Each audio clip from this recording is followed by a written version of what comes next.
اتنی اللہ پاک عظمتیں دیں گے تجھے، تیری تو عظمتیں ہوں گی ہی ہوں گی، اور تیرے ماننے والے بھی ایسے ہوں گے جو چلیں گے زمین پہ، قدموں کی آواز جنت کی بہاروں میں آئے گی۔ میں تیرا وہ وقت نہ دیکھ سکی۔ حضرت آمنہ پریشان ہے، ہاتھ رکھا ہوا سر پہ اور کہہ رہی ہیں لے اے پتر حوالے رب دے تے رب نو معلوم حالاں حشر دہاڑے پھر ملیں گے تے لمیاں ہویاں جدائیاں۔ کہتی ہے دنیا کہ تو نے حلیمہ میرے نبی کو پالا ہے، کہتی ہے دنیا کہ تو نے حلیمہ میرے نبی کو پالا ہے، نہ میں کہتا ہوں کہ تجھ کو حلیمہ میرے نبی نے پالا ہے۔ ہمارے نبی کو نہیں بلکہ ہمارے نبی کی برکت سے حلیمہ کے گھر میں خیر و برکت ہو گئی، حلیمہ کو وافر مقدار میں روزی مل گئی۔ حضرت حلیمہ فرماتی ہیں میں نے حضور پاک علیہ الصلاۃ والسلام کو 2 سال رکھا، اتنی برکتیں دیکھی میں نے حضور پاک علیہ الصلاۃ والسلام کی، اتنی برکتیں، میرے گھر میں خوشیاں ہی خوشیاں۔ 2 سال کے بعد میں نے حضور کو ماں کے گھر پہنچانا تھا، جو ہمارا ایک رواج اور طریقہ تھا۔ 2 سال پورے ہونے پہ میں لے گئی حضور پاک علیہ الصلاۃ والسلام کو حضرت آمنہ کے گھر۔ میں نے کہا کہ آمنہ اگر تیری اجازت ہو تو میں اور بھی دوبارہ بھی آپ کے بچے کو لے جاؤں، اگر آپ کی اجازت ہو تو میں ابھی اور ان کی پرورش کروں تاکہ اچھے اعضاء اس کے اور بھی اچھے اعضاء بنیں۔ آب و ہوا چونکہ دیہات میں اچھی ہوتی ہے، اور بھی اچھے اعضاء اور مضبوط بنے، میں ان کو اور پالتی ہوں، میں آپ سے کوئی مزدوری نہیں لوں گی۔ حضرت آمنہ نے فرمایا کہ کوئی بات نہیں، لے جاؤ۔ یوں بہانہ لگا کہ حضرت حلیمہ دوبارہ حضور پاک علیہ الصلاۃ والسلام کو اپنے گھر لے آئیں، ورنہ 2 سال کے بعد واپس کرنا ہوتا ہے بچہ۔ حضور پاک علیہ الصلاۃ والسلام حضرت حلیمہ کے گھر رہ رہے ہیں، وہی برکتیں اور وہی رحمتیں، وہی اللہ پاک کا کرم اور فضل حضرت حلیمہ کے گھر پہ ہے۔ حضرت شیمہ فرماتی ہیں میں بڑے شوق سے حضور کو کھلاتی، بڑی محبت سے میں حضور کو کھلاتی، اس لیے کہ حضور جس طرف بھی ہوتے اس طرف سایہ ہی سایہ ہوتا، میں باہر بھی لے جاتی تو تب بھی سایہ ہی سایہ ہوتا۔ جب مکہ فتح ہو گیا اس کے بعد، جب ایک علاقہ طائف کو فتح ہونے کے بعد، طائف کو فتح کرنے کے بعد حضور پاک نے اور بھی علاقے فتح کیے، تو ان میں حضور کی یہ رضائی بہن شیمہ بھی گرفتار ہو کر آئیں۔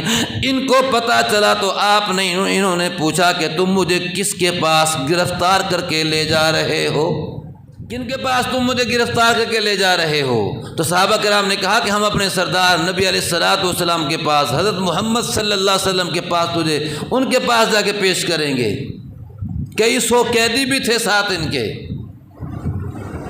تو حضرت شیمہ نے کہا کہ وہ تو میرا رضائی بھائی ہے، اس کو تو میں نے گود کھلایا ہے، چلو مجھے لے چلو ان کے پاس۔ حضور پاک علیہ الصلاۃ والسلام کے پاس جب پہنچی اور تعارف ہوا تو آپ نے فرمایا ان کو بھی چھوڑ دو، اور جتنے ان کے ساتھ قیدی ہیں سب کو رہا کر دو، سب کو رہا کر دو، سب کو چھوڑ دو۔ آپ نے پوچھا کہ شیمہ کوئی بچپن کی کوئی بات یاد ہو تو بتاؤ۔ تو بتایا کہ حضور ایک دفعہ آپ میری گود میں تھے، لڑکیوں میں بیٹھی ہوئی تھی، میں اشعاروں کی محفل لگی ہوئی تھی، میری زبان پہ ایک ایسا لفظ آنے والا تھا جو شرکیہ لفظ تھا، میں وہ کہنے لگی تھی تو آپ نے مجھے یہاں سے اتنی زور سے کاٹا کہ میرا دھیان سارا اس طرف چلا گیا اور وہ لفظ ہی مجھ سے بھول گیا، وہ لفظ ہی مجھ سے بھول گیا جو میں نے بولنا تھا، اور یہ وہ نشان آج بھی باقی ہے، یہ ایک میری اور آپ کی یادگار بات ہے۔ تو آپ علیہ السلام نے اپنا کپڑا اسے بچھایا اور بٹھایا احترام کے ساتھ، اور رضائی بہن کا اتنا احترام کیا، اور احترام کر کے آپ نے دکھلایا کہ اپنی بہنوں کے ساتھ اپنی ماؤں کا ایسا احترام کرنا ہے۔ تو حضرت سیما فرماتی ہیں میں حضور کو بڑے شوق سے کھلاتی۔ 4 سال پورے ہوئے، حضور پاک علیہ السلام کو حضرت حلیمہ کے گھر ابھی رہنا تھا، مگر حضرت شیما کہتی ہیں ایسا ہوا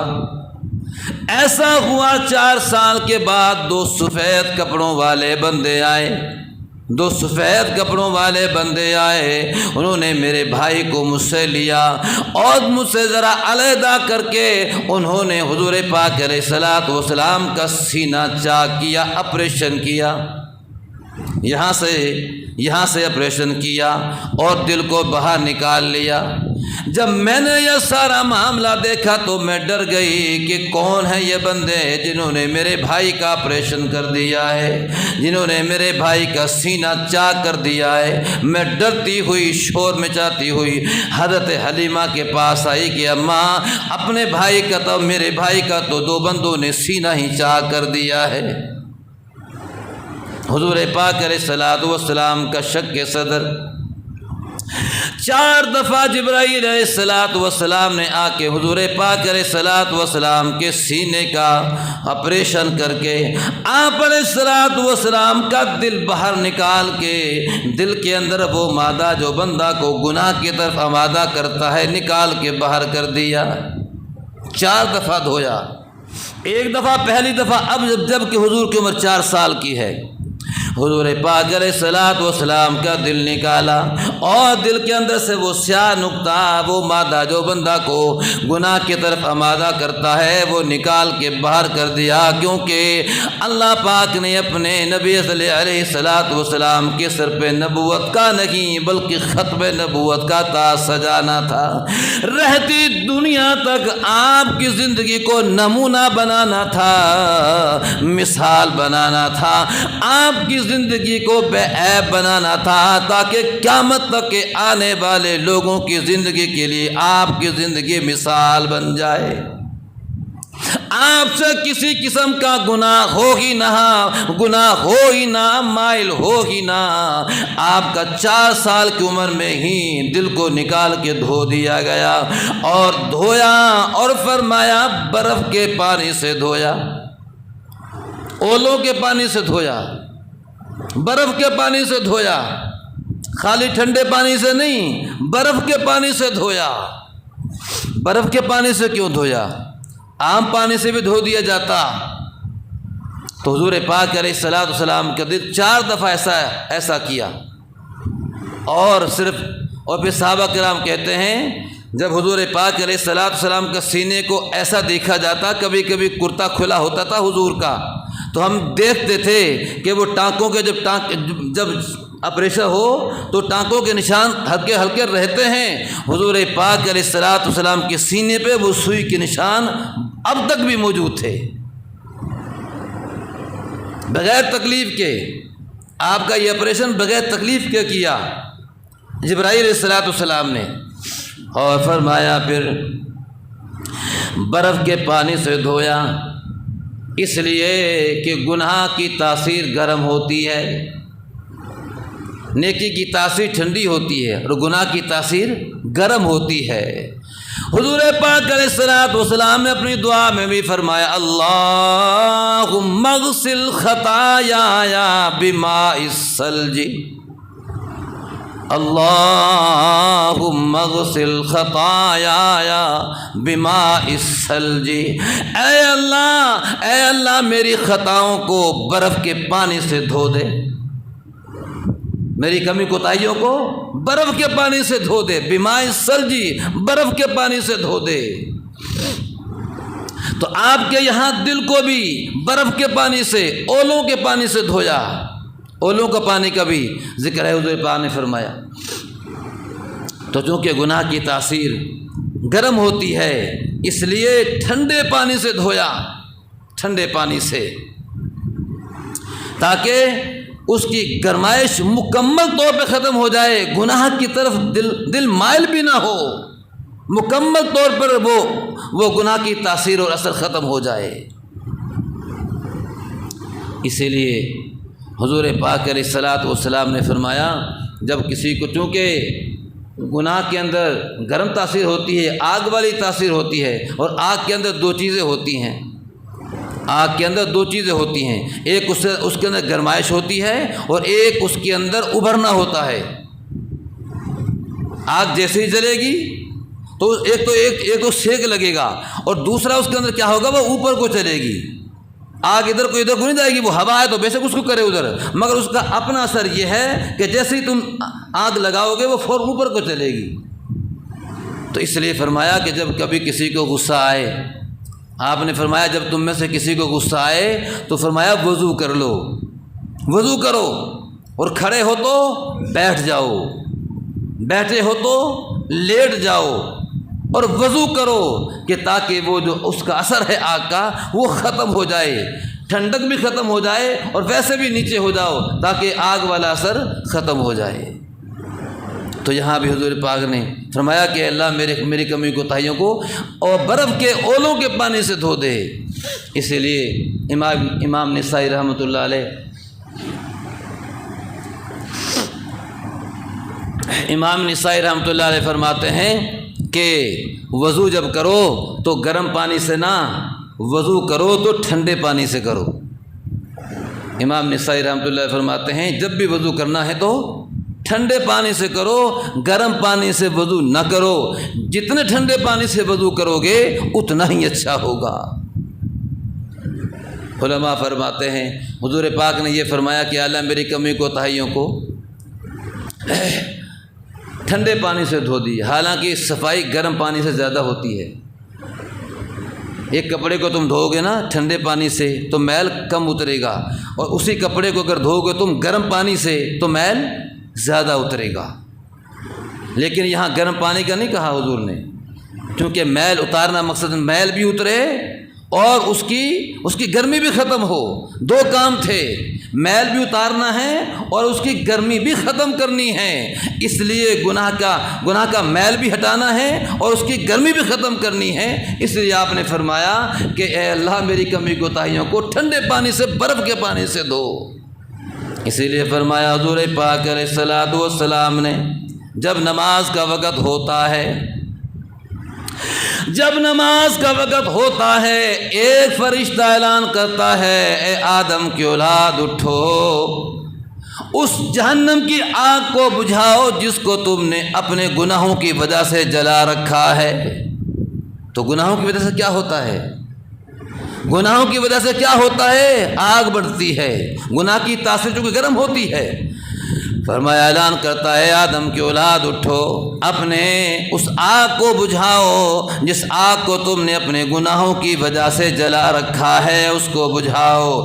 چنانچہ نمازی اور دیندار لوگ اٹھتے ہیں، وضو کرتے ہیں، وضو جس سے وضو کی وجہ سے ہی گناہ ختم ہو جاتے ہیں، اور وضو سے ٹھنڈے پانی سے جب وضو کرتے ہیں تو وہ گناہوں کی گرمی وہی ختم ہو جاتی ہے، اور جو بچی کچی رہتی ہے اللہ پاک نماز کی برکت سے ان گناہوں کو معاف کر دیتے ہیں، جس سے جہنم کی آگ بجھ جاتی ہے اور ختم ہو جاتی ہے۔ فرمایا گناہوں کی تاثیر گرم ہوتی ہے۔ اور بہت سی باتیں ہیں یہاں پہ۔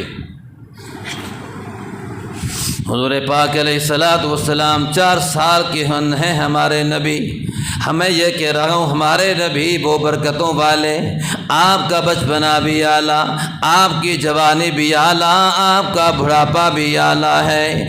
ہمارے نبی 4 سال کی عمر ہیں، جبرائیل علیہ الصلوۃ والسلام نے آ کے سینے کو چاک کیا، دل کو دھویا، ٹھنڈے پانی سے دھویا تاکہ محل بھی دور ہو جائے اور ٹھنڈا بھی ہو جائے، کسی بھی قسم کا ذہن ادھر گناہ کی طرف نہ جائے۔